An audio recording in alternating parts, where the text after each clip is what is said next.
Hey everyone, Peter Zeihan here, coming to you from Colorado. We are now in the third week of the Ukraine war, and I wanted to discuss a little bit about the limitations that the Russians are facing back at home, economically, and on the battlefield, and it all really comes back to the Russian demographic.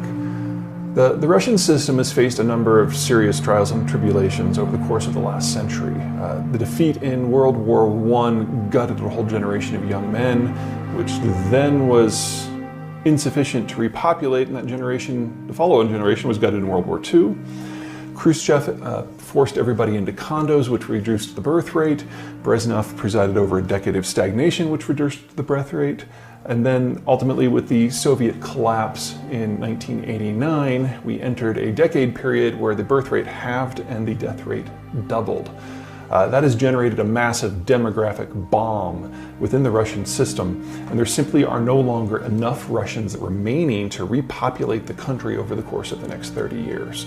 So one way or another, Russia is going to vanish as an ethnicity this century, and one of the major reasons why the Putin government decided that now was the time to launch the invasion of Ukraine is if they didn't do it now, they were going to lose the capacity to do it at all. But there's more going on here than raw numbers. A couple things. First of all, the Russian system educationally is a little bit different from how it is here in the United States. So here you go to high school, you go to college, you enter the workforce. In Russia, you go to high school, and after that you get an apprenticeship rather than university training as a rule. And you are an apprentice for 5-6 years before you then become a skilled craftsman or accountant or whatever it happens to be. Now, back in the mid-1980s, when the bottom really was falling out of the Russian system, the Russians ceased investing in technical education for everyone. If you were connected to the party, you might still be able to get an education, but for most people, it just stopped. It was replaced with ideological indoctrination, which is part of the reason why so many Russians today who are older look at what's going on in Ukraine and just see it as par for the course. They don't have an objection to it because they never received kind of the broad spectrum education that you would get in math and economics and engineering and so on. They were literally raised on the propaganda of the Soviet period. But it also means that the apprenticeship system collapsed, and overall from roughly 1985 to 1995, the Russian industrial base just stopped, and it's never really come back. And so you have a hard cutoff about 1985 for the last time Russians were educated in large numbers. On the ground, shrouded in darkness and encountering overwhelming odds. There aren't many friendlier sights than the mighty AC-130 with a 105mm cannon hanging out of the fuselage, where no one really was educated. Now, this has a number of implications. First and most importantly, it means that the Russian workforce is one of the least skilled in the world.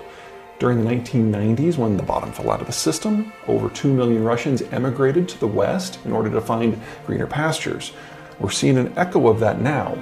The people who are able to educate themselves or be hired by foreign companies and so get some sort of skills are now in the process of fleeing the country. It's way too soon to know how many that's going to be, but if by the end of the year it's under 500,000 people, I would be very surprised. And these people are utterly irreplaceable because they are the technicians who do all the work that keeps Russia running. The second problem is in the military, because the same sort of educational collapse occurred there. So today's military commanders are nothing like American commanders that go back to school repeatedly through their careers to learn more about history or military technology. And we're seeing that played out on the battlefield across Ukraine right now. It's almost abysmal how badly the Russian military seems to be doing, and it kind of reminds me of the Iraqi military in the Desert Storm conflict, how it just got wiped out by the American forces. Now, the Russians are playing against somebody who's even worse than them, but as you've been seeing in the news, fatalities, casualties have been extremely high. Best guess is that 3 weeks in, the Russians have already lost more troops than the United States did in the entirety of the 20 years that we were in Afghanistan and Iraq. Finally, leadership.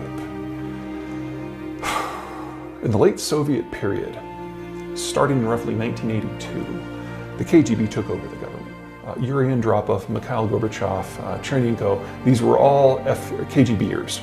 And they were the only people in the country who really had the full understanding of what was going on. Putin was one of them. which means that there's a limited cadre to draw from. All of the leadership, all of the political elite within Russia since the Cold War collapsed came from the KGB and were educated before 1985, which means that they probably only have about 150 people total that are capable of meaningful political leadership that is even remotely competent. Compare that to the United States. We have an elite of 2 to 3 million people, and there are any number of ways you can get in. You can come in from business, like Michael Bloomberg. You can come in from reality television, like Donald Trump. You can come in from Hollywood, like Ronald Reagan. You could be a governor, like Bill Clinton. There's a number of routes to national leadership. But in Russia, we're talking 150 people.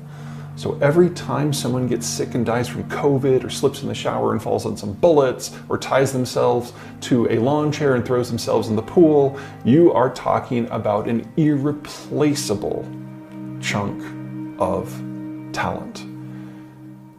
We really are in Russia's witching hour. The question is what they are able to do with their last gasp war. Ukraine step one. Okay, that's it from me. Until next time.